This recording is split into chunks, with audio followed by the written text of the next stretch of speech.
Iglesia Bautista Reformada Salvación y Vida Eterna y el Ministerio Alto y Sublime presenta su programa Gracia y Verdad.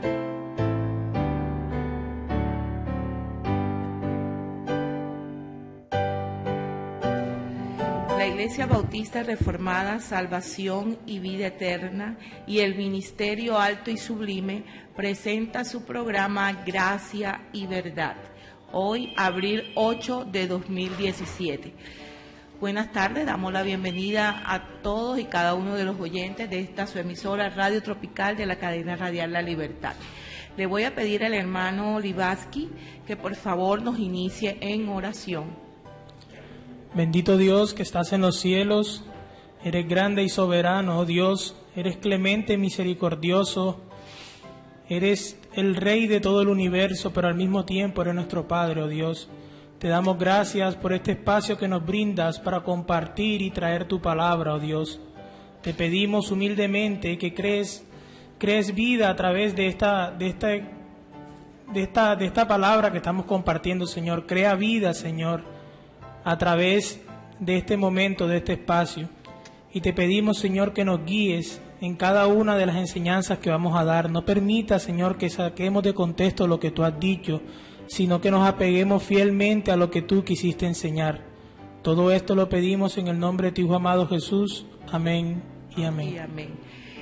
Seguimos con el tema Jesús y la oración, y me permito leer para ustedes en el libro de Mateo, capítulo 6, versículo del 5 al 15, y dice así la palabra de Dios: Jesús y la oración. Y cuando ores, no seas como los hipócritas, porque ellos aman el orar en pie en las sinagogas y en las esquinas de las calles para ser visto de los hombres. De cierto os digo que ya tienen su recompensa.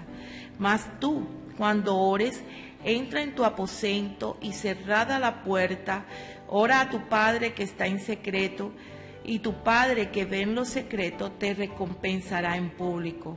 Y orando, no uséis vanas repeticiones como los gentiles que piensan que por su palabrería serán oídos. No os hagáis, pues, semejantes a ellos, porque vuestro Padre sabe de qué cosas tenéis necesidad antes que vosotros le pidáis. Vosotros, pues, oraréis así: Padre nuestro que estás en los cielos, santificado sea tu nombre. Venga tu reino, hágase tu voluntad como en el cielo, así también en la tierra. El pan nuestro de cada día, dánoslos hoy, y perdónanos nuestras deudas, como también nosotros perdonamos a nuestros deudores. Y no nos metas en tentación, mas líbranos del mal, porque tuyo es el reino y el poder y la gloria por todos los siglos. Amén. Porque si perdonáis a los hombres sus ofensas, os perdonará también a vosotros vuestro Padre Celestial. Mas si no perdonáis a los hombres sus ofensas, tampoco vuestro Padre os perdonará vuestras ofensas. Y este es el tema que hemos venido tratando en estos 3 últimos programas, Jesús y la oración. Pero bueno, antes de darle curso al tema, a las preguntas, a las respuestas, vamos pues darle la bienvenida a cada una de las personas que en esta hora está sintonizando la emisora Radio Tropical de la cadena radial La Libertad 1040 AM. Nuestro horario del programa Gracia y Verdad de 1:30 a 2:30. Y pues estamos dándole también la bienvenida aquí al pastor Oduber Miranda, quien nos acompaña esta tarde. Pastor, bienvenido. Gracias, hermano, y gracias a todos los que nos escuchan. Esperamos que este tema que se va a tratar hoy sea de edificación para todos y que podamos seguir aprendiendo de las Santas Escrituras. Amén, gracias, pastor. Y también nos acompaña el hermano Libaski Hernández. Bienvenido, hermanito. Gracias, hermana. Un placer nuevamente estar con ustedes trayendo la palabra del Señor. Ya es nuestro tercer programa. Amén, con respecto a la oración. Sí. Entonces, esperamos que sea muy edificante tanto para nosotros como para todos los que nos oyen. Amén, así es. Y pues que nos acompaña en los estudios Roberto Bobby Orozco. Muy buenas tardes, Bobby. Gracias por tu presencia y tu colaboración. Y quien les habla, Evodia Andrade Pinto. Antes de comenzar el tema, vamos a dar los números telefónicos de la emisora y un WhatsApp, que si tienen alguna pregunta, alguna inquietud, algún tema de oración, por favor, lo pueden hacer. 349-3929, 349-3548, 320-546-5636. A este celular 320-546-5636 puedes enviar a través del WhatsApp tus preguntas o tu motivo de oración o algún aporte si quieres hacerlo.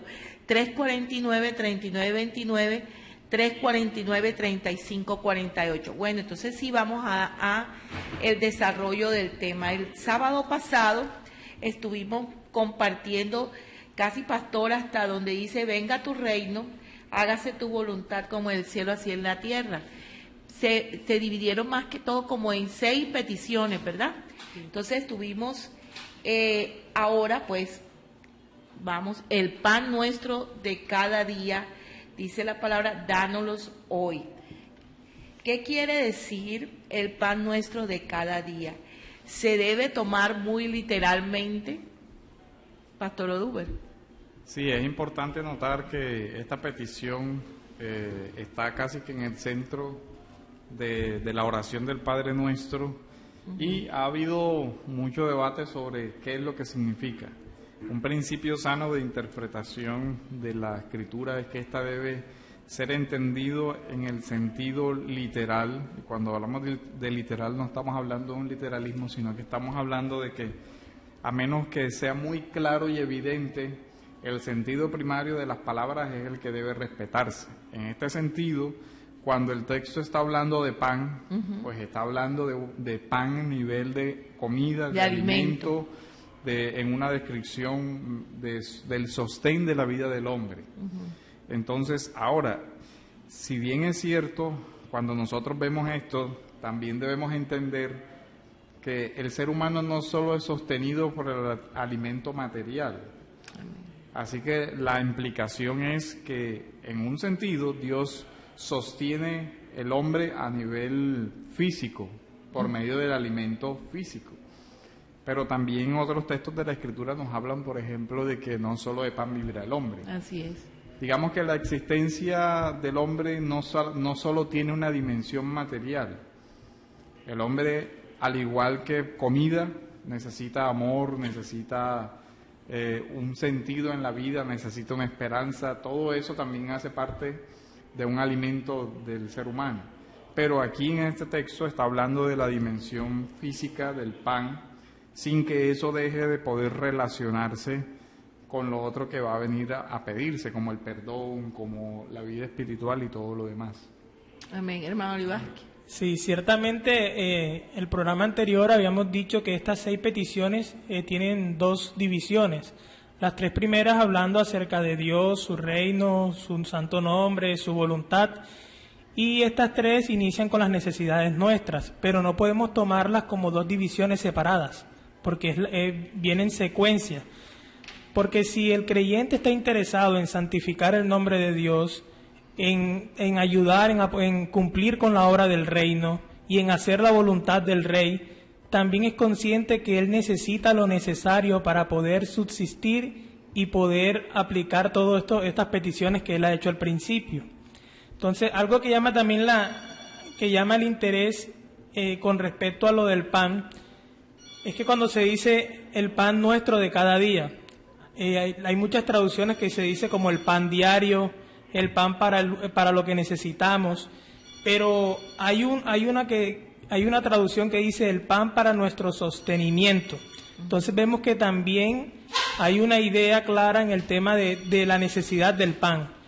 Nosotros necesitamos del pan para poder vivir, necesitamos del alimento. Eso no solamente incluye el alimento, sino también el vestir, estar sano físicamente. Todas esas cualidades que nos pueden ayudar a cumplir con el propósito por el cual Dios nos ha traído, a saber que es su gloria, glorificarlo a Él. Amén. Pero esto implica solamente Cuando veíamos, creo que el sábado pasado usted explicaba sobre cuando el pueblo de Egipto estuvo en el pueblo hebreo estuvo en el desierto, el Señor les suministraba el pan para el maná para cada día, o sea, no permitía que guardara el alimento, sino que Dios le daba la provisión diaria. ¿Esto tiene algo que ver con lo que nos habla aquí la palabra? Sí, sin duda que se relaciona, porque la palabra que nos debe llevar, ella dice, danos, en la versión de la Biblia de las Américas dice, danos hoy el pan nuestro de cada día.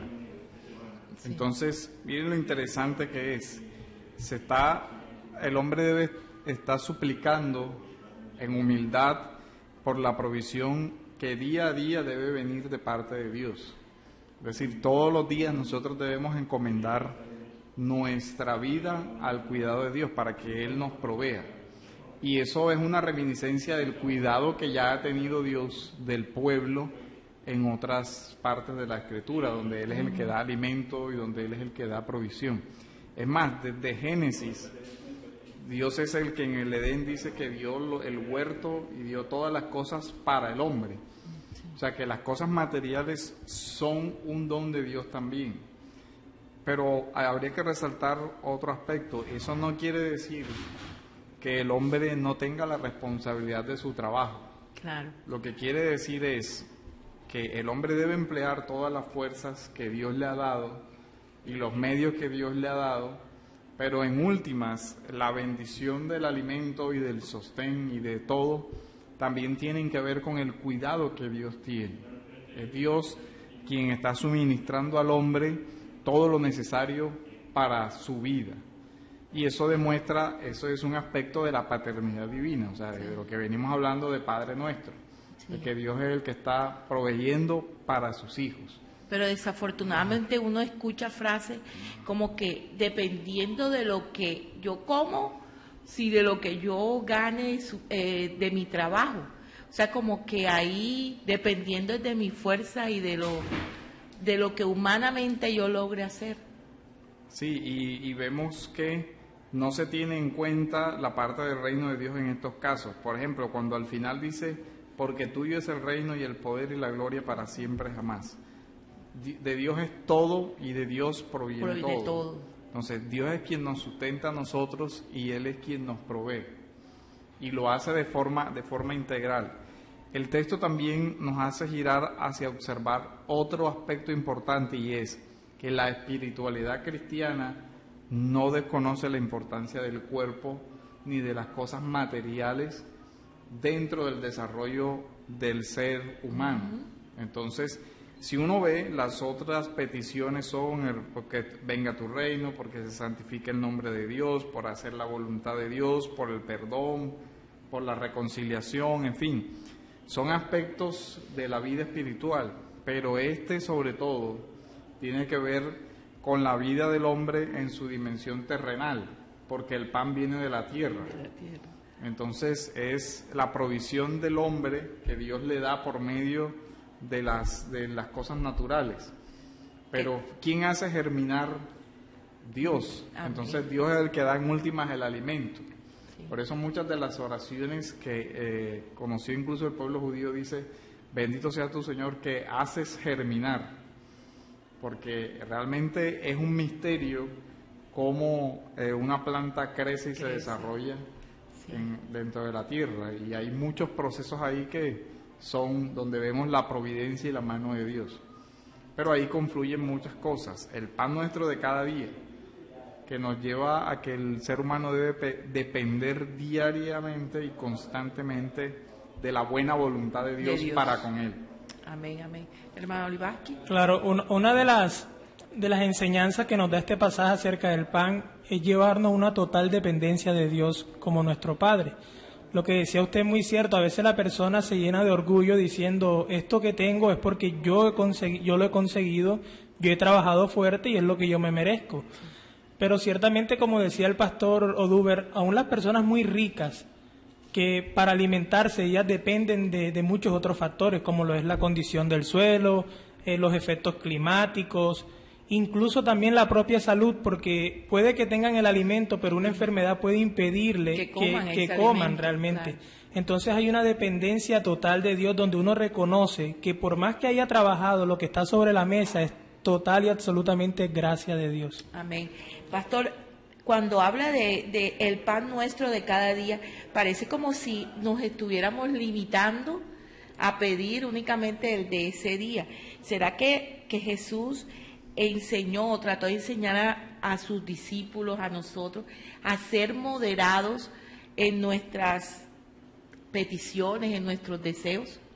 Sí, mire por ejemplo lo que dice Proverbios capítulo 30, versículo 8. Él dice: 2 cosas te he pedido, no me las niegues antes de que muera. Aleja de mí la mentira y las palabras engañosas, no me des pobreza ni riqueza, dame a comer mi porción de pan. Pues mire, lo que el creyente debe tener conciencia es, a la luz del reino, establecer una relación con las cosas, con el mundo que le rodea. No me des pobreza ni riqueza, dame lo necesario. Entonces eso está ubicando al ser humano en que no es el mundo lo que es central para su propia vida y no son las riquezas temporales las que deben ser centrales. El hombre debe pedir que Dios le dé todo lo que necesita para vivir, pero debe cuidarse de los extremos, uno de la ambición, ¿cierto? Del deseo de lujo, del deseo de cosas, del consumismo, de querer cada día más y más de forma irreflexiva y de gastar y gastar por el solo hecho de proveerse de cosas que en realidad a veces ni siquiera necesita. Y sobre todo de consumir cosas que no necesita realmente. Entonces, lo que el Señor nos manda es a tener claridad sobre, sigamos, los límites que tenemos. El pan nuestro de cada día, dánoslo. ¿Cuáles son mis reales necesidades? ¿Y cuáles son mero lujo o mera vanidad? En fin, todo ese aspecto.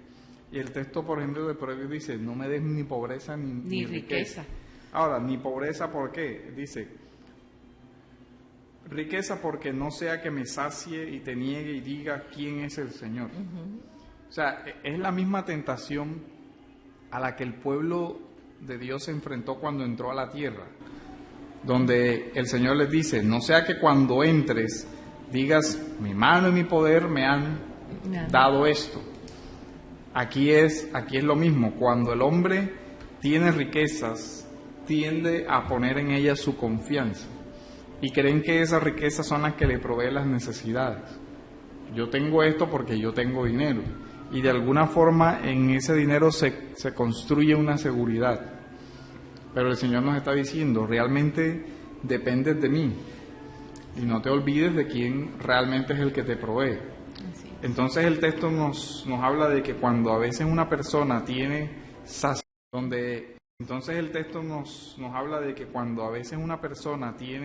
saciedad de cosas, tiende a pensar que es por su propia mano, y el otro efecto es: y te niegue y diga quién es el Señor. Y por el otro lado dice: o que sea menesteroso y robe, o sea, y comience a vulnerar el nombre de Dios y profane el nombre de mi Dios. Entonces, por eso el texto nos ubica como en una posición de sencillez frente a la vida, donde realmente pedimos lo necesario, que no quiere decir tampoco un conformismo, porque el hombre debe trabajar por ello. Claro. Y si Dios le concede tener riquezas, no es pecado ser rico. Lo que sí es pecado es la avaricia o el amor al dinero. Esa es otra cosa. Esos son aspectos diferentes. Sí, porque el dinero no es malo, sino el hombre que lo enamora a él. Enamora a él. Sí, ciertamente Dios no está condenando el provisionamiento futuro, porque nosotros podemos ver cuando Salomón nos pone el ejemplo acerca de las hormigas, que ellas durante el verano acumulan para cuando llegue el invierno no pasar hambre. Entonces ciertamente Dios no está en contra de eso. Lo que está en contra o lo que Él condena es la ansiedad, como si no tuviésemos ese Padre que nos cuida realmente. Recordemos que el marco de la oración es la relación entre padre e hijo. Entonces como que nosotros con nuestras propias fuerzas acumulamos pensando que nuestro sostenimiento está en nuestras manos, depende de lo que nosotros hagamos, donde realmente el que nos sostiene a diario es Dios. Como hablamos ahorita, por más que uno trabaje y haga todas las cosas, lo que uno come es un acto de misericordia y gracia de Dios. Entonces, la condena está en que yo vengo y acumulo alimento, acumulo cosas, como quien dice, yo me voy a sostener por eso, o sea, yo dependo de eso, olvidándome que es la mano de Dios la que me sostiene a mí. Quiero leerles el Salmo 37, verso 25, donde dice: joven fui y he envejecido, y no he visto justo desamparado, ni su descendencia que mendigue pan. Amén. Así es. O sea que Él nunca nos va a dejar ¿cómo se aparecer, a mendigar? Sí, pastor. Ahora que sobre el hombre pueda hacer planes para el futuro, es algo que está ilustrado en la Biblia primero por una de las famosas parábolas donde dice que cómo va el hombre a comenzar a construir sin saber si tiene con qué terminar. Es decir, que Dios llama a la prudencia al ser humano y a que cuando vaya a emprender acciones que requieran un espacio determinado de tiempo para su ejecución, el hombre debe ser responsable y debe planificar sus acciones y debe ejecutarlas con paciencia, con esperanza, con todo lo demás. Un ejemplo de eso es los famosos años de sequía de Egipto cuando José llegó a ser el segundo del faraón. Se relata en el capítulo 41 los sueños del faraón y los 7 años y todo lo demás.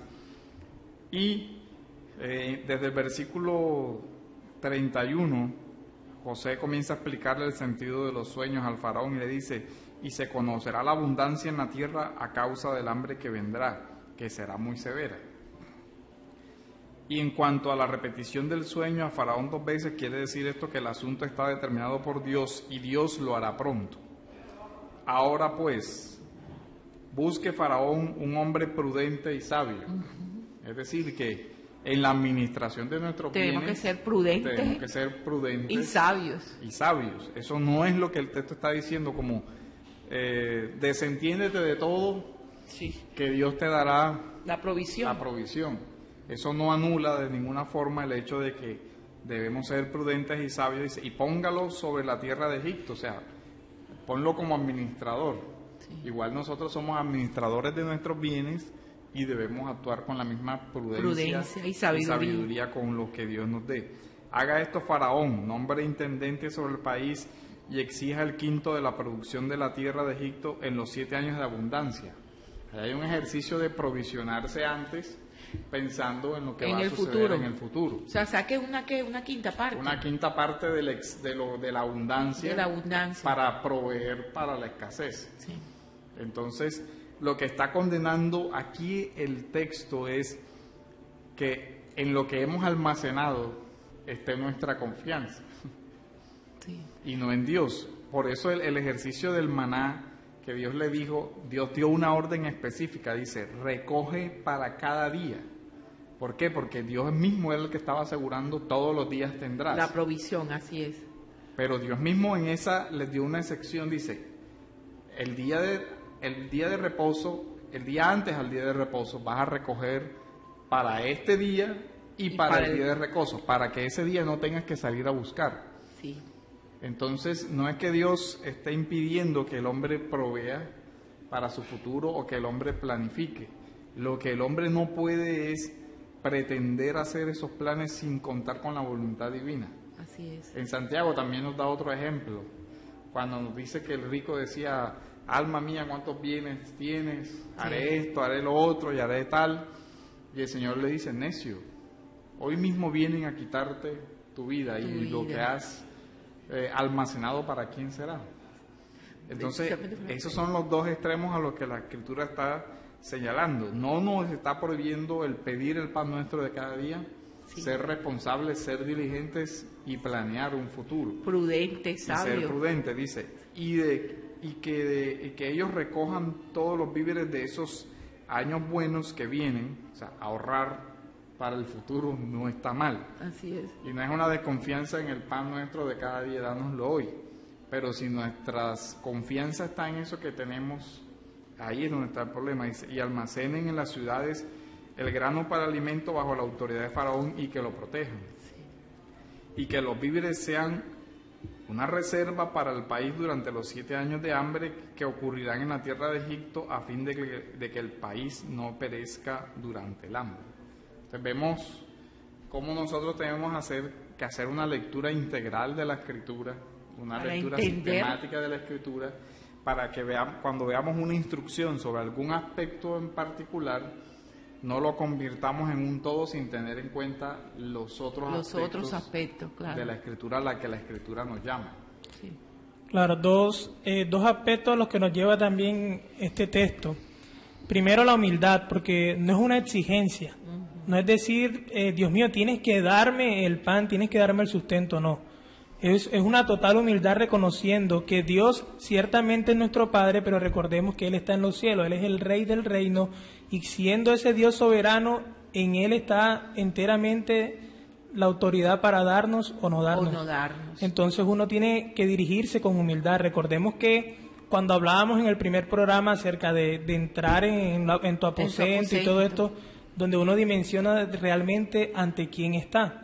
Entonces uno va en un acto de humildad a pedirle. Y el segundo aspecto es la generosidad. Recordemos la pluralidad del pasaje. No dice, dame el pan que necesito, sino danos.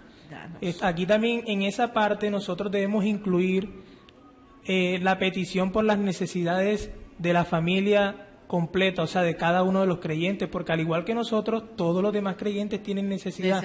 No pensando solo en mí. Solamente en nosotros. Entonces hay que pedir también por la necesidad del cuerpo de Cristo, del pueblo de Dios. Amén, así es.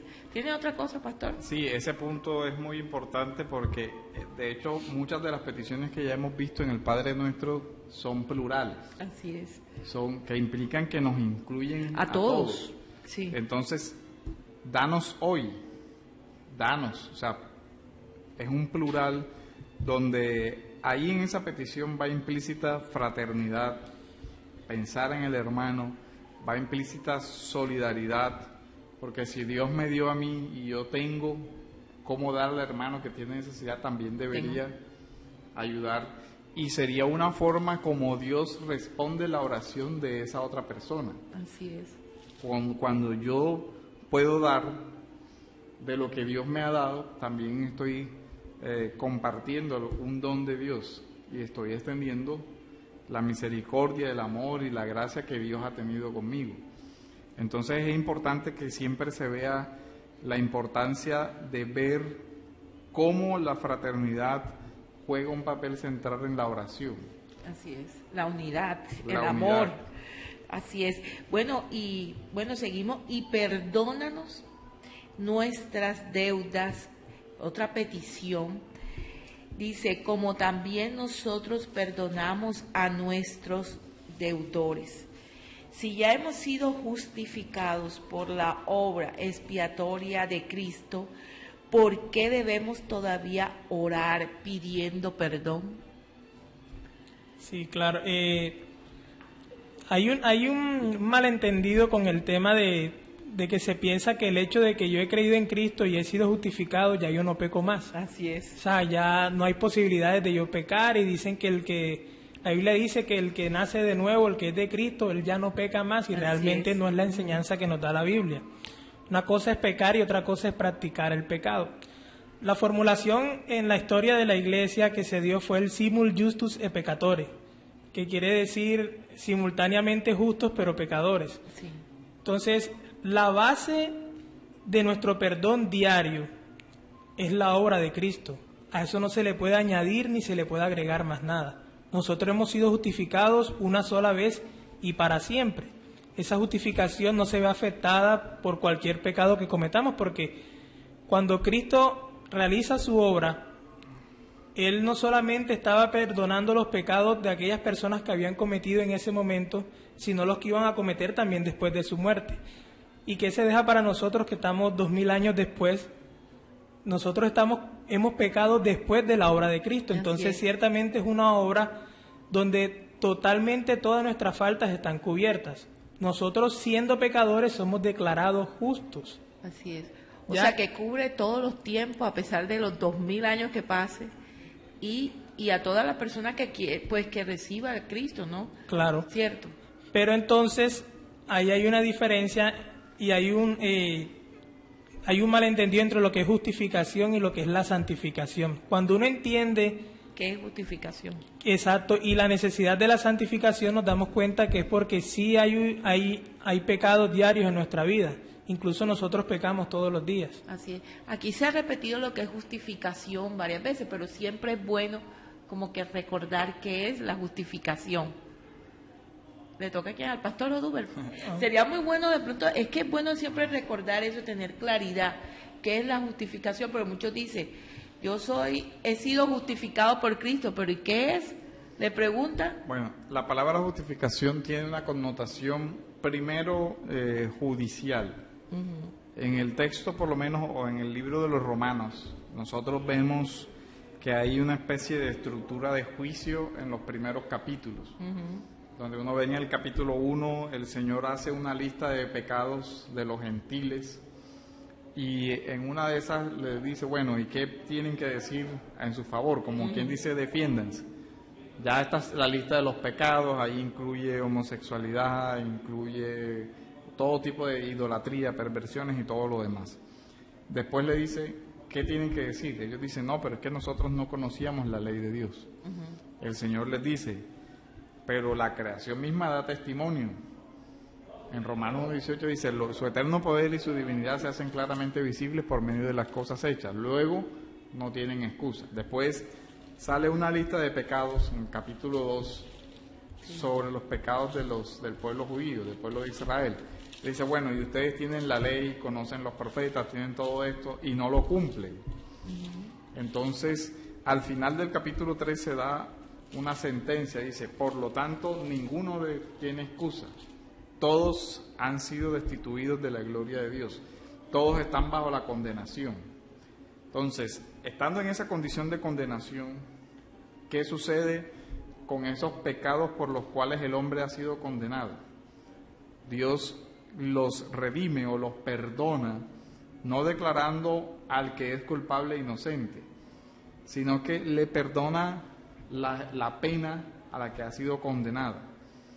¿Por qué? Porque esa pena o ese precio que debía pagar fue cargado a Jesús en la cruz. Eso es lo que es el sentido de la justificación. Entonces nosotros somos declarados justos, es decir, no se nos va a aplicar la sentencia por nuestros delitos, sino que no vamos a padecer esa sentencia, porque la sentencia la padeció Jesús. Cristo. Esa es una declaración que Dios hace una sola vez y para siempre, es decir, justificado. Pero ahí no termina el proceso con el que Dios nos está tratando con nosotros.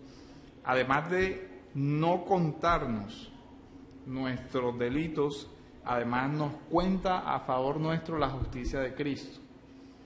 Entonces, digamos que la justificación tiene esos dos aspectos. Pasa a aplicar la pena a Jesús para que a nosotros se nos aplique su justicia. O sea, hay una sustitución ahí. Sí. Ahí comienza otra etapa de la vida del creyente, que es la santificación.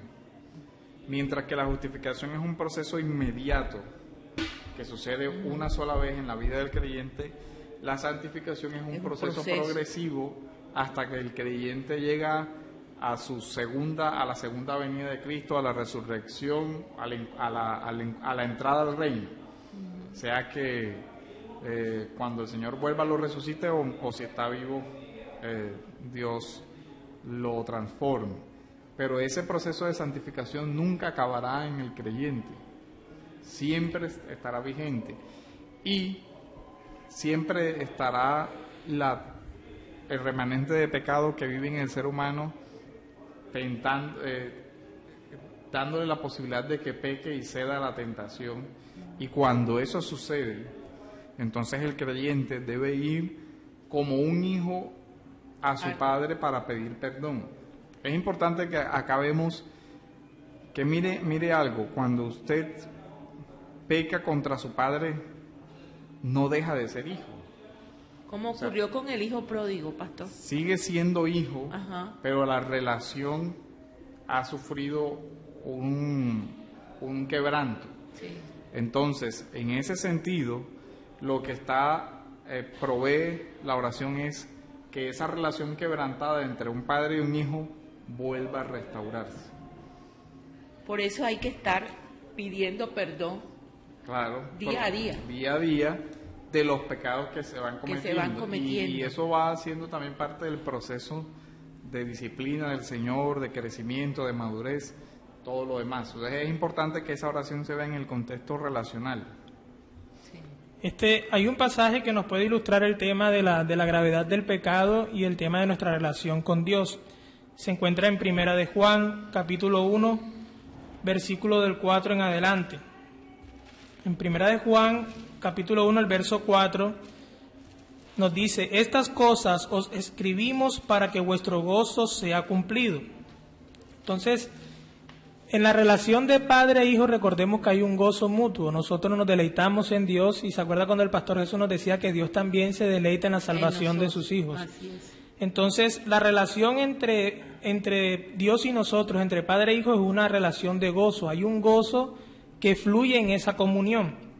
Pero luego se nos sigue diciendo: este es el mensaje que hemos oído de Él y os anunciamos. Dios es luz y no hay ningunas tinieblas en Él. Se nos está mostrando el carácter santo de nuestro Dios. En esa relación donde hay gozo fluyendo, también se nos resalta un atributo de nuestro Padre, y es que es santo. Él no tiene relación con el pecado. Él es luz y no hay tinieblas en Él. El verso 6 dice: si decimos que tenemos comunión con Él y andamos en tiniebla, mentimos y no practicamos la verdad. Pero si andamos en luz, como Él está en luz, tenemos comunión unos con otros, y la sangre de Jesucristo, su Hijo, nos limpia de todo pecado. Si decimos que no tenemos pecado, nos engañamos a nosotros mismos, y la verdad no está en nosotros. Y recordemos que esta carta está siendo escrita para creyentes, no para inconversos. Se le está hablando a los creyentes. Si decimos que no tenemos pecado, la verdad no está en nosotros, somos unos mentirosos, nos engañamos a nosotros mismos. Entonces la solución, Él nos está diciendo: realmente hay pecado, tienen pecado, cometen pecado. Pero el verso siguiente nos da la solución, dice: si confesamos nuestros pecados, Él es fiel y justo para perdonar nuestros pecados y limpiarnos de toda maldad. Se vuelve a restaurar la relación o la comunión que se había visto afectada por el tema del pecado. Entonces, teniendo en cuenta el verso 4 que nos habla del gozo en la relación, podemos decir que el pecado afecta realmente el gozo que fluye en esa relación. Ha sido quebrantada esa hermosa relación, así se ha visto afectada. Entonces el gozo realmente no fluye, sino que hay sentimientos de culpa en el creyente, hay sentimientos de dolor, de tristeza, porque ha ofendido y le ha fallado a su padre. Entonces el gozo se ve afectado por causa del pecado. La solución es que si confesamos, si somos realmente sinceros y honestos, somos restaurados nuevamente la relación con Dios. Si decimos que no hemos pecado, le hacemos a Él mentiroso y su palabra no está en nosotros. Entonces, la petición del perdón significa que el suplicante reconoce realmente que no hay otro método, ni hay otra forma, ni otra manera de recibir el perdón, sino a través de la obra de Cristo. Yo que reconozco que es absolutamente por gracia. Yo solamente confieso los pecados y esa relación nuevamente es restaurada. Pero mi justificación jamás es quitada. Así es. Yo fui justificado una sola vez. Lo que se ve afectado es el tema de la relación con Dios. Y ciertamente nuestra santificación en esta vida no va a acabar. Es totalmente mientras estemos con vida. Ya en nuestra glorificación ya no tendremos relación con el pecado. Ya ahí sí no podremos pecar, no habrá remanente de pecado en nosotros. Seremos conformados tal cual como la imagen de nuestro Señor. Ahí sí se cumple lo que dice imagen y semejanza de Dios. Así es, Pastor Oduber. Sí, completamente. Hay varios aspectos que implica la petición de perdón. Y es que el texto nos está hablando de dos relaciones. Sí.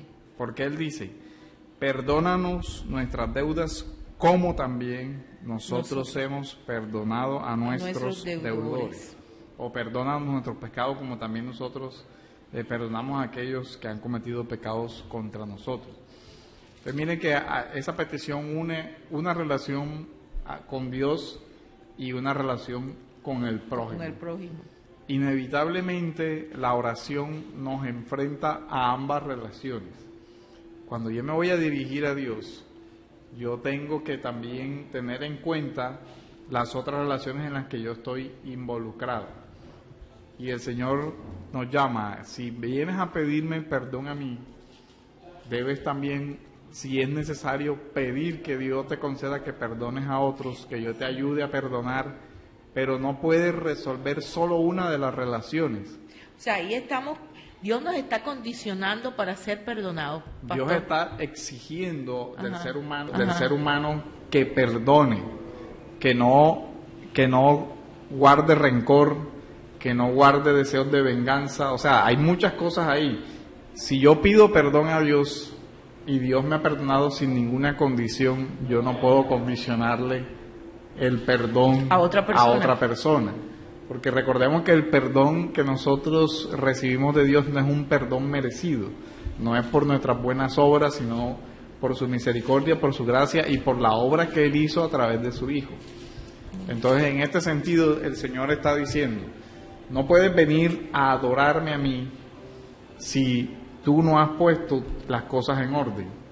¿Se acuerdan también cuando el Señor hace un ejemplo de esto en el tema de la ofrenda? Es parecido. La ofrenda, claro. Dice, si tú vienes a traer la ofrenda, o sea, vienes a hacer un acto de adoración, y te acuerdas que tienes un asunto sin resolver con tu hermano antes de dar, deja la ofrenda ahí. Y ve y resuelve. Y ve y resuelve para que después puedas venir a adorarme como debe ser.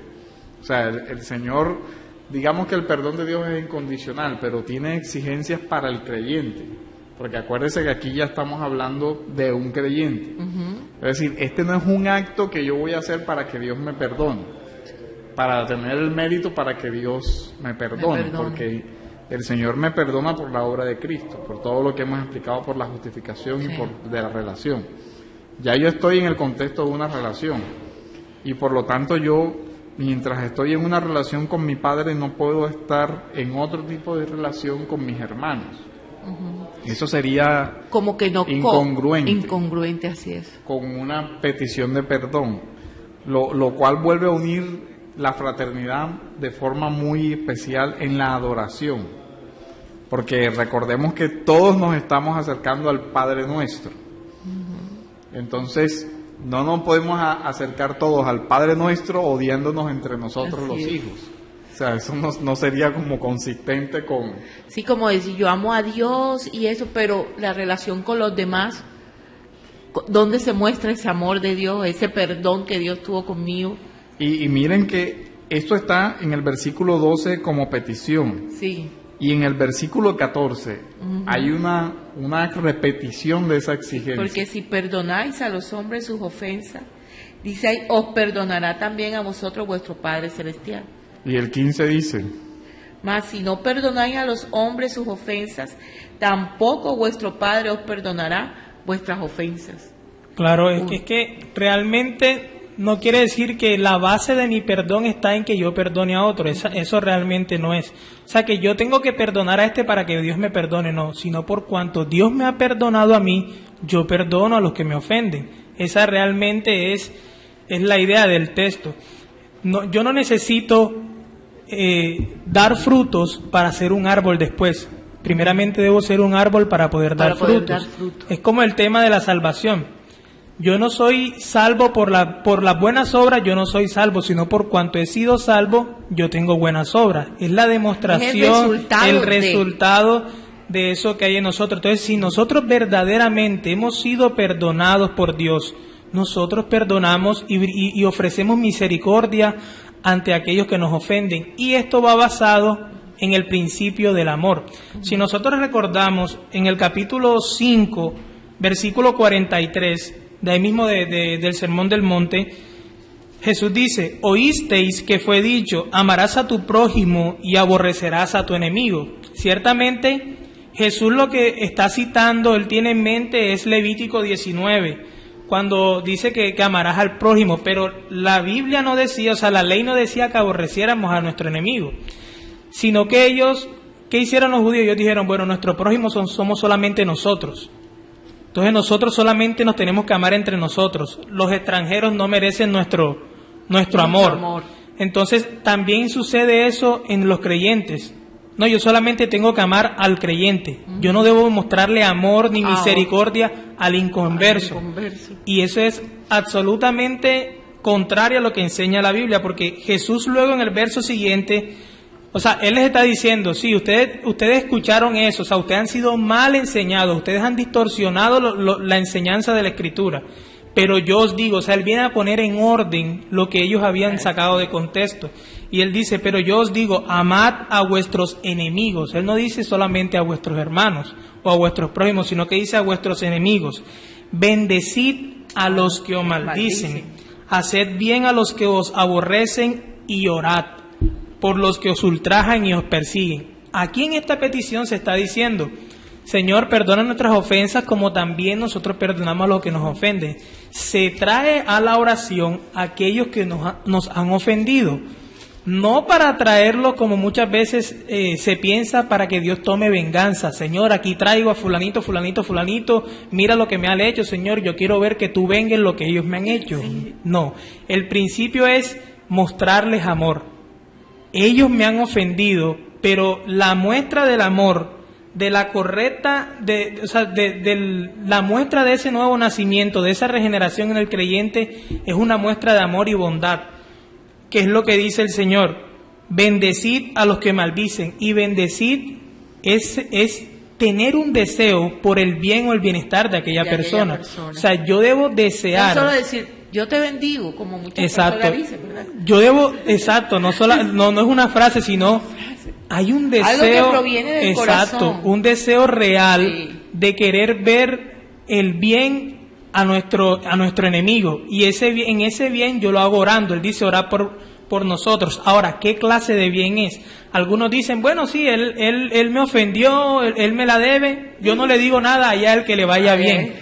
Pero exacto, es triste ver que yo desee que a él le vaya bien en las cosas que emprenda en esta vida, pero que yo no sienta dolor porque esa alma se va a perder eternamente en el infierno. El desearle el bien a él es desearle que todo lo que yo he pedido en el Padre Nuestro sea una realidad. ¿Cómo así? Padre nuestro que estás en los cielos, Padre nuestro, yo debo desear que mi enemigo entre a la comunión de Padre e Hijo, que él llegue a Dios. Santificado sea tu nombre. Debo desear que mi enemigo realmente magnifique y alabe y engrandezca el nombre de Dios, que llegue a un pleno conocimiento de quién es Dios. Hágase tu voluntad así en el cielo como en la tierra. Debo desear que esa voluntad perfecta de Dios que cumple los ángeles en el cielo, también mi enemigo lo haga en esta tierra. Cuando decimos venga a nosotros tu reino, yo debo desear que en ese corazón que está ausente el reino de Dios se haga una realidad, llegue Dios a reinar en ese corazón.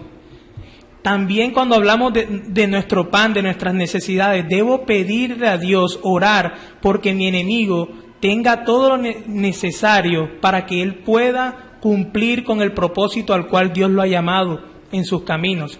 Debo pedirle a Dios que Él también, que perdone las ofensas que Él ha hecho conmigo y contra Él, porque no solamente al ofenderme a mí me ha ofendido a mí, sino ante Él, también ofende a Dios. Sino que Dios en base a la obra de su Hijo lo perdone a Él y haga de Él una persona misericordiosa que también pueda extender su perdón hacia los demás enemigos de Él.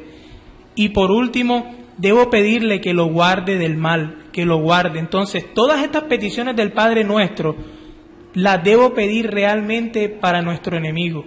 Esa es la base del amor. A eso me lleva el amor, a eso me lleva la oración por mi enemigo. Y esto realmente no lo puede hacer una persona natural. Porque la reacción normal de una persona que ha recibido una ofensa, un ataque, es odio, ira, rencor. Sí. Odio, ira, rencor, exacto. Pero solo una persona que, según Romanos 5:5, el amor de Dios ha sido derramado en su corazón, es la única persona que puede amar así. Entonces, si nosotros nos consideramos creyentes, debemos poner en práctica esto. Esto es lo que nos está enseñando el verso. Oración. Exacto. Es el resultado, o sea, el amor, el perdón, todo es el resultado de reconocer el amor de Dios, el sacrificio de Cristo en la cruz. Por eso nuestra mirada debe estar puesta en Cristo, en ese sacrificio. Jesús dijo, ejemplo os he dado para que vosotros también lo hagáis. Amén. Y qué más ejemplo que cuando Él en la cruz dice, Padre, perdónalos porque no saben lo que hacen. Pastor Oduber. Sí, en las bienaventuranzas, en el capítulo 5, en el versículo 9 dice, bienaventurados los que procuran la paz, pues ellos serán llamados hijos de Dios. Entonces vemos cómo la falta de perdón termina engendrando odio, rencor, en otras palabras termina generando violencia. Así es. Entonces, la petición del perdón es una petición también por la paz. Y el perdón entonces vemos cómo está relacionado con un aspecto esencialmente espiritual del hombre, y el perdón lleva implícito otra cosa. Se anula también otro generador de violencia, que es la venganza. Cuando nosotros pedimos a Dios, perdonamos delante de Dios, se está eliminando una de las fuentes de violencia en medio de nuestra sociedad. Entonces, por eso vemos también que el perdón, aunque implica una responsabilidad nuestra y es una decisión, no es solo eso, sino que implica también un don que Dios nos ha dado como hijos para que difundamos la paz, para que perdonemos, para que seamos misericordiosos como Dios es misericordioso, y de esa forma reconozcamos la necesidad de paz en medio de una sociedad tan violenta como la nuestra. Pero miren que la paz no está alejada de la justicia. Lo que está haciendo el creyente cuando pone en manos de Dios la consecuencia de las acciones de otra persona es reconociendo también que Dios es un juez justo. Como dice por lo menos Romanos, el Señor dice, mía es la venganza, yo pagaré. Entonces, cuando el creyente perdona, no está pasando por alto la justicia como algunas personas piensan, no, eso va a quedar así y ya. Lo que el creyente está reconociendo es, yo no soy el juez dentro de este proceso. Yo no soy quien va a ejecutar la pena por las consecuencias del pecado de la otra persona. Hay uno solo que tiene esa facultad en sus manos, y es Dios. Ese derecho se reserva única y exclusivamente a Dios. Así es. Entonces, lo que yo hago como creyente es decir, Señor, en tus manos está mi vida. Cualquier cosa que haya sido cometida contra mí, yo la perdono, sabiendo que tú eres justo y que tú eres quien vas en el juicio a ajustar todas las cuentas con cada uno de nosotros. Entonces es un punto también donde se ve la idea de Dios que nosotros tenemos, que realmente si nosotros creemos que algún día se cumplirá lo que dice venga tu reino, con la venida de ese reino se instaurará un reino de justicia también, y en esa justicia Dios pagará a cada uno según sus obras, de acuerdo a lo que dice muchos aspectos de la Escritura. Entonces ese perdón está basado también en un principio de esperanza y de confianza en Dios, de que Él es quien va a retribuir todas las acciones del ser humano, sean buenas o sean malas, Así es. en Pastor, el día que Él lo haya establecido. Hay un texto que dice totalmente tal cual como usted lo ha dicho, el tema de la paz, la venganza y todo esto, y es en los deberes cristianos que se mencionan en Romanos 12, en el verso 17 nos dice, no paguéis a nadie mal por mal, procurad lo bueno delante de todos los hombres, si es posible, en cuanto dependa de vosotros, estad en paz con todos los hombres. Y el verso 19 dice, no os venguéis vosotros mismos, amados míos, sino dejad lugar a la ira de Dios, porque escrito está, mía es la venganza, yo pagaré, dice el Señor. Y el 21 nos dice, no seas vencido de lo malo, sino vence con el bien el mal. El mal, así es. O sea que, digamos que cuando nosotros extendemos nuestro perdón a los demás, recibimos, usted decía ahorita, la paz. Claro. Es una, digamos, consecuencia. Sí, es un fruto. Es un fruto de reconocer que en Dios es el justo. Mientras la persona albergue, en Hebreos habla de no dejando que ninguna raíz de amargura crezca en vuestros corazones y contamine. Ahí hay una metáfora sobre el pecado que es deuda. Sí. Cuando alguna persona comete un pecado contra mí, yo tengo en el corazón como que me debe algo. debe restituirme algo. Lo que me hizo. De hecho, en el argot popular se usa la expresión, me las debes. El que me la debe la paga. Me las vas a pagar. Sí. No refiriéndose a un aspecto monetario, sino me hiciste algo, yo espero que te pase algo similar a lo mío o más grave si es posible. Entonces, ahí hay como un aspecto de contabilidad. Nosotros llevamos la cuenta. Te anoté esto, te anoté esto, te anoté esto y algún día espero poder cobrarte. Ese es como el significado de la deuda que ahorita le preguntaba. Entonces, llevamos en nuestro corazón la lista de fulanito me debe esto, fulanito me debe esto, pero resulta que eso lo único que va generando es ira, enojo, resentimiento, amargura. Y yo no salgo de esa relación, a pesar de que me esté haciendo daño, tengo a esa persona en la mente de una forma negativa. El símil es como si yo llevara un libro de contabilidad. Me deben. Lo que el Señor requiere de nosotros es, borra eso, porque yo soy el que llevo los libros. Así es. Eres el que lleva realmente las acciones del ser humano, como la contabilidad de cada uno, y medidas, y eres el que dice, tranquilo, que algún día, el día de la venida del reino, todos esos libros serán sacados y cada uno será juzgado de acuerdo a eso. Amén. Pero mientras tanto, no podemos permitir que eso se convierta en una pesada carga que lleva a nuestro corazón. Y levantarnos todos los días esperando que a esa persona le pase algo para yo sentirme bien, porque ya entonces sentí que ya se borró lo que ella me hizo, sino confiando en Dios de que Dios es el que hará en su momento y a cada uno de acuerdo a su justicia. La evidencia del nuevo nacimiento está vinculada con el tema de la práctica del amor. Yo no puedo decir que soy un creyente verdadero si no practico el amor, no extiendo el amor. Y la idea de eso es, la misericordia es darla a aquel que no la merece. La misericordia, por definición, es algo que no se merece ni se demanda. Entonces, ¿yo cómo puedo ser misericordioso si no la brindo a aquel que no la merece? La Biblia dice, el que dice que está en luz y aborrece a su hermano está todavía en tinieblas. Así es. Bueno, vamos a dar los anuncios a la iglesia. La verdad es que este tema de la oración ha sido, bueno, todos los temas son hermosísimos, pero ya llevamos 3 programas analizando lo que es la oración del Padre Nuestro, y yo creo que será que terminamos con el pastor. Bueno, los anuncios de la iglesia. La Iglesia Bautista Reformada Salvación y Vida Eterna está ubicada en la carrera 53, número 5977, el local número 1. El horario de sus servicios, mañana domingo, desde las 9:30 de la mañana, están cordialmente invitados. Carrera 53, número 5977, local 1. Los miércoles tenemos el servicio de oración y estudio bíblico. Se está estudiando versículo a versículo el libro de Isaías. El horario es a las 7 de la noche.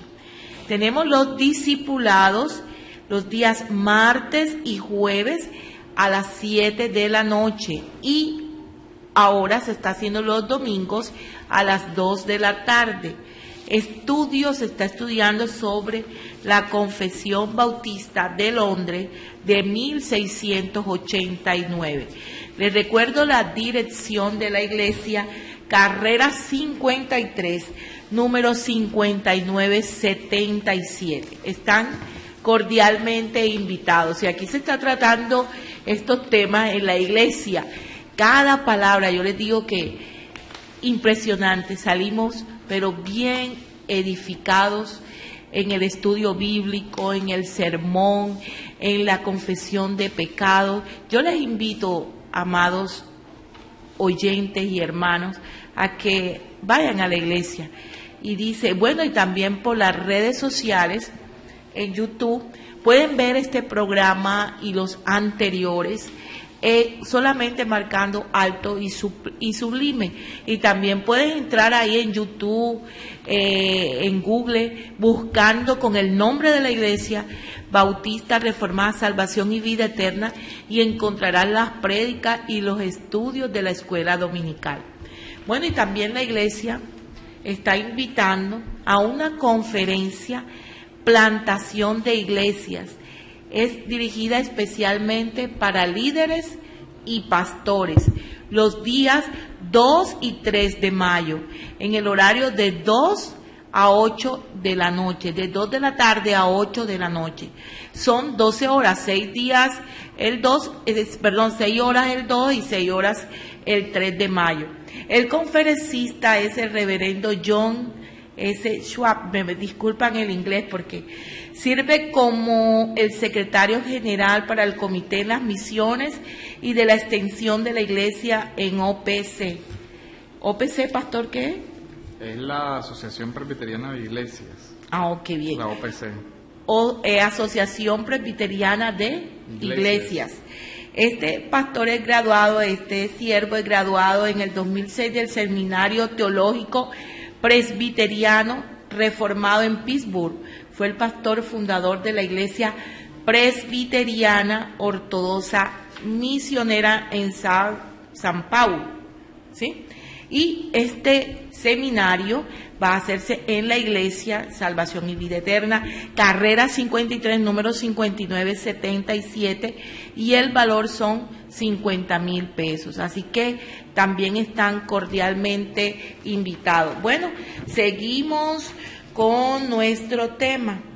Ahora, ¿qué quiere decir? Bueno, seguimos con el versículo, dice, y no nos metas en tentación.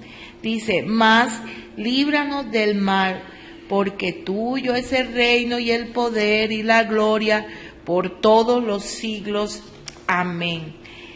¿Qué quiere decir no nos metas en tentación? ¿Quiere decir esto que Dios nos tienta? No, lo que sucede es que hay personas que también toman este texto como si tentación fuese lo mismo que prueba. Ajá. Pero realmente este texto no nos está hablando de una prueba. Sabemos que la prueba es un propósito divino para producir en nosotros frutos. Como dice Santiago 1:2, que dice, hermanos míos, tened por sumo gozo cuando os halléis en diversas pruebas, sabiendo que la prueba de vuestra fe produce paciencia. Ya eso tiene que ver con algo divino, pero el texto nos está hablando de tentación.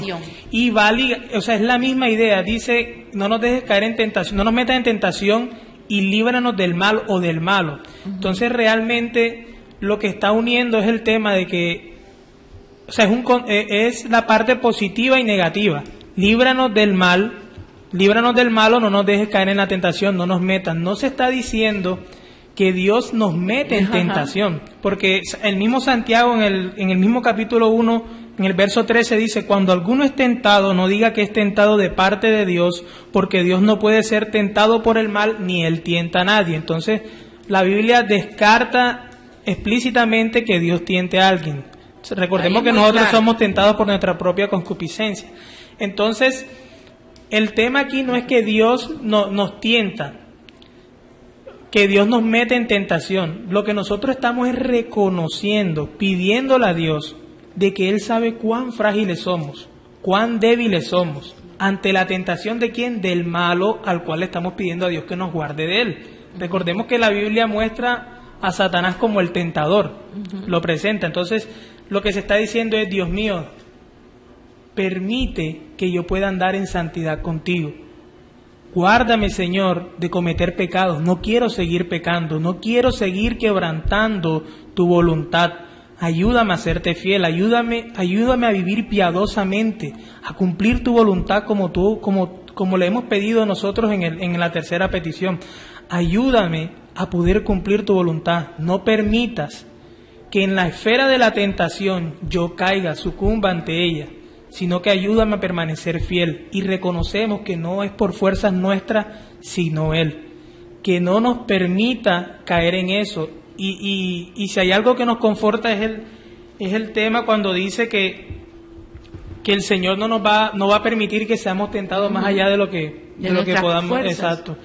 Pero la idea no es, la idea es anular automáticamente el yo puedo, el yo soy el que resisto, yo soy esto, sino ir humildemente sabiendo que nuestra dependencia para soportar la tentación es por gracia divina. La idea no es jugar con fuego, creyéndome yo que soy muy fuerte y que puedo superar la tentación de mi carne. Pastor Loduber. Sí, es bien interesante que la petición anterior es una petición de perdón. ¿Perdón por qué? Perdón por nuestros pecados que se inician con la tentación. Así es. Entonces, digamos que en ese sentido hay como una relación en las peticiones, donde a Dios le pedimos que perdone nuestros pecados, pero ahora también digamos que antes del pecado está la tentación. Entonces a Dios también le pedimos que nos libre de la tentación. Hay que recordar que la tentación no es solamente una esfera natural. ¿Quién es el tentador? Es el diablo. Entonces aquí también hay una oposición sobrenatural y la conciencia del hombre de Dios de que vive no solo dentro de un universo material, sino también dentro de un universo espiritual. Cuando pedíamos por el pan, por ejemplo, decíamos, es obviamente el pan del alimento físico, pero no solamente de ese pan material vive el hombre, sino de toda palabra que sale de la boca de Dios. Acá también decimos, la tentación no es simplemente algo que entra por los ojos, o un problema de la vista, o un problema del estómago, o un problema de físico, sino que tiene un origen espiritual, en un ser espiritual de naturaleza también sobrenatural. Y esto lo vemos nosotros desde el Edén. Desde que el diablo entra a interactuar con el ser humano, lo hace desde varios aspectos. Por ejemplo, la mentira, que es la principal arma, el engaño.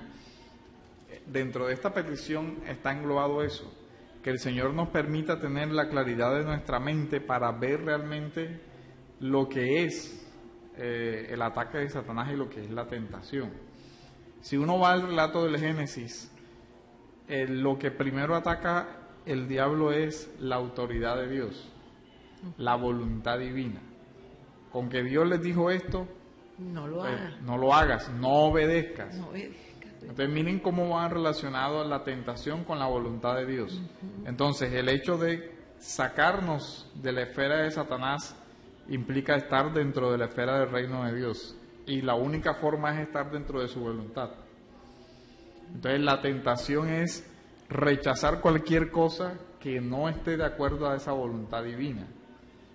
Cuando el diablo introduce la tentación en el mundo, lo hace primero por medio de la mentira, por medio de jugar con los deseos del ser humano, deseos que ciegan la mente del hombre. El pecado tiene por su naturaleza implícito el engaño. Todo hombre que peca, no peca creyendo que eso lo va a hacer infeliz, o que eso le va a destruir la vida. Todo lo contrario. Cuando a una persona le ofrecen el cielo y la tierra porque haga cualquier cosa contraria a la voluntad de Dios, él no lo hace pensando que va a obtener con eso lo hace pensando que va a obtener con un bienestar, felicidad o todo lo demás. Y así presenta Satanás todo eso. Lo que nosotros estamos pidiendo también es que el Señor, frente a esas situaciones, nos dé la cordura, nos dé el dominio propio, nos dé el ver la realidad de lo que se está presentando y poder tener la fuerza para rechazar y resistir eso. Entonces es una petición donde se reconoce nuestra fragilidad y nuestra falta de suficiencia para enfrentar a un enemigo de naturaleza sobrenatural. Miren que el maligno está asociado aquí con la tentación, mientras que Dios está asociado con la santidad. Con la santidad. Santificado sea tu nombre. Sí. Eso es contrario a el mal, a la tentación y al pecado. Y muchas veces esa tentación viene tan sutilmente, o es que parece como si no fuera mala, sino es como usted decía, o sea, que es para beneficio de cada uno. Sí, el ser humano en su egoísmo cree, bueno, si yo hago este negocio mal habido, de todos modos es para mi familia, y comienza a justificárselo y todo lo demás, y no lo ve como una clara desobediencia a la voluntad de Dios. Al no robarás, al no matarás, al no buscarás solamente lo tuyo propio, en fin. Es complejo la dinámica del ser humano. Claro. Ahora que el pastor Oduber hablaba del paralelo que hay entre, o sea, el contraste que hay entre el malo y lo santo que es Dios, ahí en el medio quedamos nosotros, y ese es el sentido de nuestra oración. Nosotros hemos dicho en la petición, santificado sea tu nombre, o sea, Dios permite que yo te atesore sobre todas las cosas, permite que te enaltezca, que mi alma te alabe con todo mi corazón. Y por otro lado está el maligno con sus tentaciones, y podemos definir el pecado como cualquier placer o deleite que uno siente en otra cosa que no sea Dios o su gloria. Ya el sentirme satisfecho en otras cosas aparte de Dios. Entonces, ahí en el medio estamos nosotros, es decirle, Dios mío, permite que lo que yo vea como deleite, que lo que yo ame, que lo que yo sienta que necesito, eres tú, tu santidad, tu reino, tu voluntad, y no las tentaciones que vienen con el maligno. Claro, entonces, entrar en la tentación es en pocas palabras, entrar en ver la realidad desde la perspectiva del maligno en vez de ver la realidad desde la perspectiva de Dios. Entonces, mire algo, donde dice, porque tuyo es el reino y el poder y la gloria. Solo pongamos el ejemplo del poder. ¿Cuál es la visión del poder desde Dios y cuál es la visión del poder desde el hombre pecador? Sí, las tentaciones del desierto, por ejemplo. Todos estos reinos te daré, todo esto y todo lo otro. Es una visión completamente falsa del poder. Sí. Es para maltratar, es para endiosarme y todo lo demás. Mientras que el creyente debe reconocer que uno solo es quien tiene poder, es Dios. Así es. Entonces, la tentación es una distorsión del programa divino, una distorsión de la voluntad de Dios, para que el hombre se aleje de esa voluntad de Dios, se desvíe de la voluntad de Dios y se acoja a ese engaño de Satanás. Entonces, pero recordemos que Satanás es un ser caído, pero también un ser angelical. Tiene una gran inteligencia y ha vivido muchos más años que nosotros como para conocer las fragilidades y las debilidades humanas, que ni siquiera el ser humano es consciente de eso muchas veces. No le da su mente para discernir todo eso. Entonces, dentro de esa petición también nosotros pedimos que Dios ilumine nuestra mente y que trate contra nuestros malos deseos para poder combatir contra las acechanzas del enemigo. Así es. Bueno, la oración concluye con una doxología que nos quiere enseñar Jesús con esto. Bueno, el tema de la doxología es muy, muy interesante. Sabemos que la doxología es una alabanza por Dios y su majestad, sus obras, donde lo exaltamos. Entonces, si nosotros vemos, la oración finaliza con la doxología diciendo, porque tuyo es el reino y el poder y la gloria por todos los siglos. Amén. Finalizamos la oración con una exaltación y un reconocimiento ante la majestuosidad de Dios. Pero vemos la forma en que la doxología se relaciona con toda la oración. Él dice, porque tuyo es el reino. Entonces decimos, porque tuyo es el reino, santifica tu nombre. Porque tuyo es el reino, trae tu reino. Porque tuyo es el reino, haz tu voluntad, haz que se haga tu voluntad. Porque tú tienes el poder, porque tuyo es el poder, susténtanos, danos el pan nuestro. Porque tú tienes el poder para perdonarnos, porque solamente Dios tiene el poder para perdonarnos.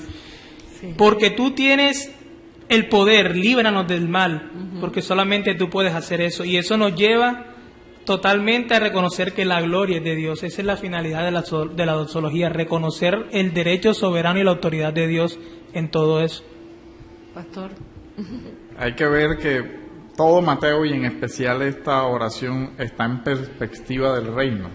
En el versículo 9, en el versículo 10, dice, venga tu reino, y cuando cierra dice, porque tuyo es el reino. Entonces, toda la oración está en perspectiva del reino. Mateo está en perspectiva del reino. Desde que el Señor llega, dice, el reino de los cielos se ha acercado. El reino de los cielos tiene el poder de destruir cualquier otra oposición, incluso la del maligno. Así es.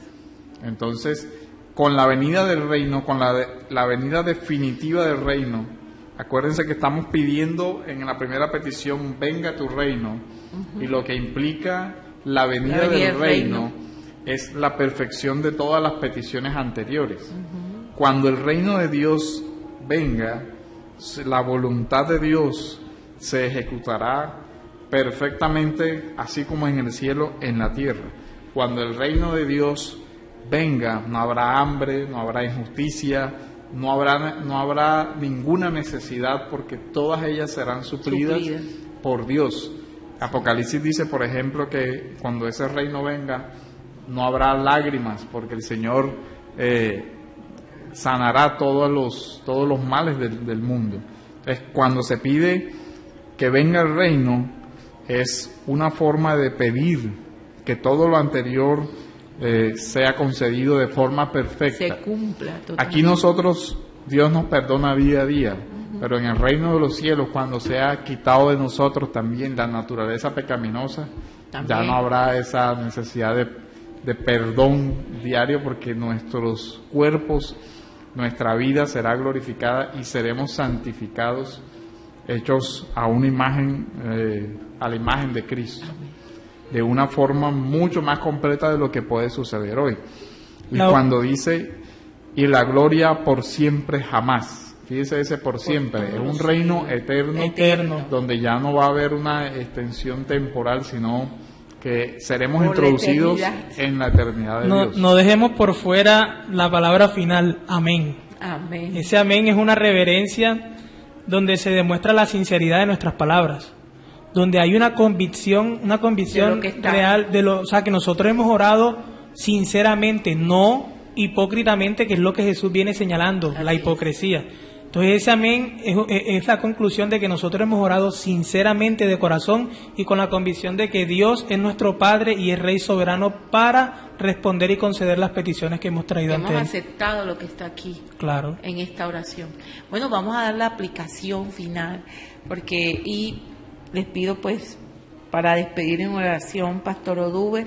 Hay una fiel oyente del programa que es Shirley Carbonó. ¿Y también hay otros hermanitos? Sí, en el barrio El Concord me mandaron un mensaje. Sí. Alex Hernández Jr. y Silvia Delgado reportan sintonía desde el barrio El Concord. Ay, qué bien, gloria a Dios por estos hermanitos. Entonces, la conclusión, la aplicación para este tema. Ya terminamos aquí, Pastor, con... Sí, terminaríamos con hasta el versículo 15, porque abarca toda la parte. Lo que sigue después es Jesús y el ayuno. Exacto.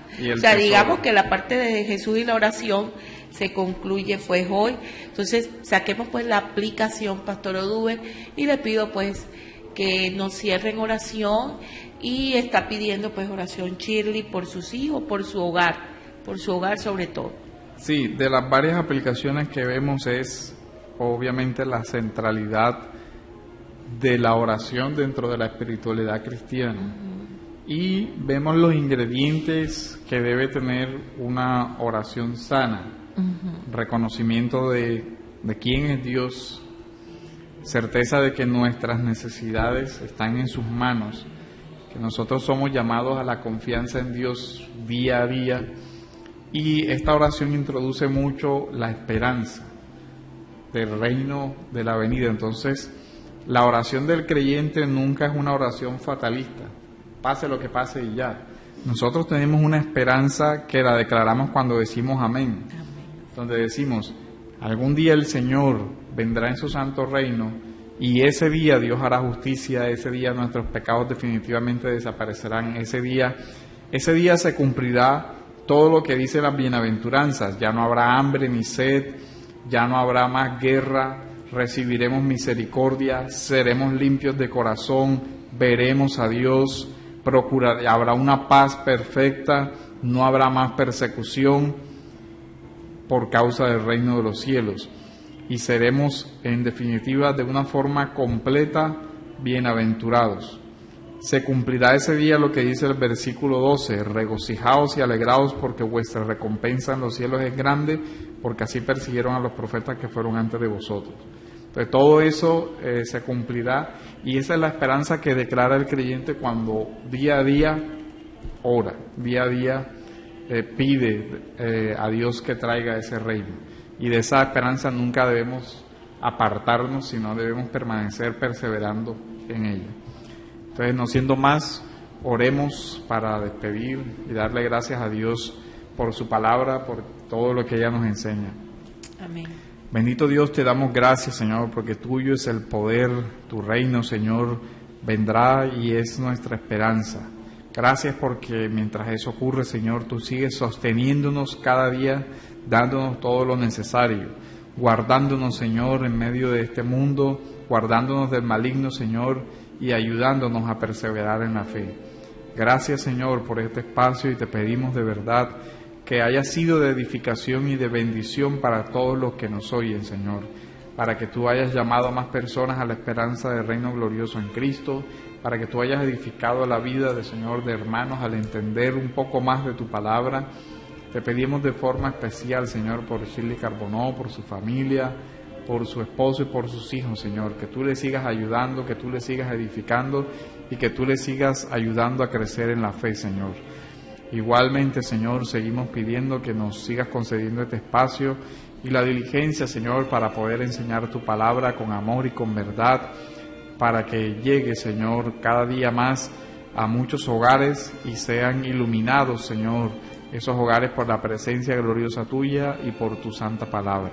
En el nombre de Jesús te lo pedimos y te damos gracias. Amén. Amén.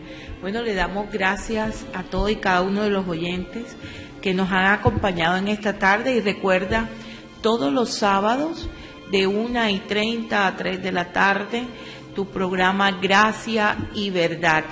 Y te recuerdo también pues la dirección de la Iglesia Bautista Reformada Salvación y Vida Eterna, en la carrera 53, número 5977, local 1, mañana domingo desde las 9:30 de la mañana.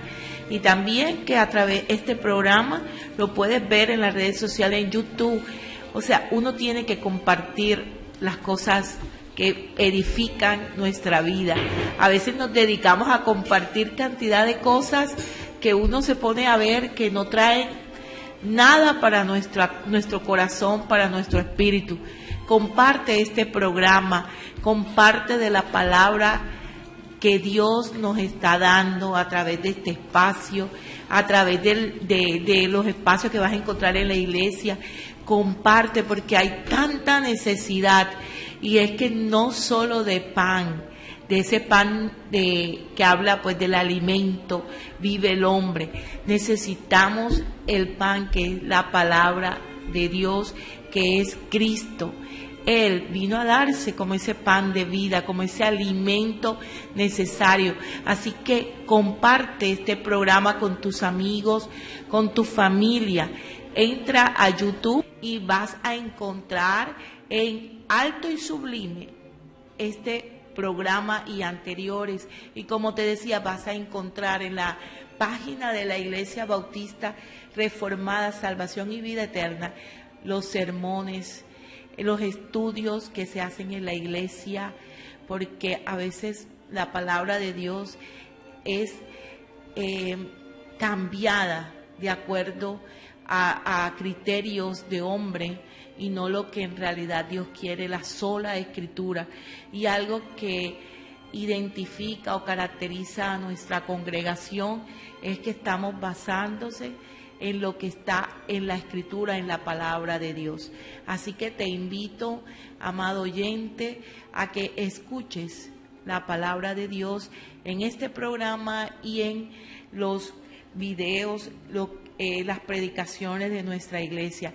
Que Dios les continúe bendiciendo, que Dios les guarde, que su presencia esté con ustedes cada segundo de sus vidas. Dios les bendiga y gracias por escucharnos.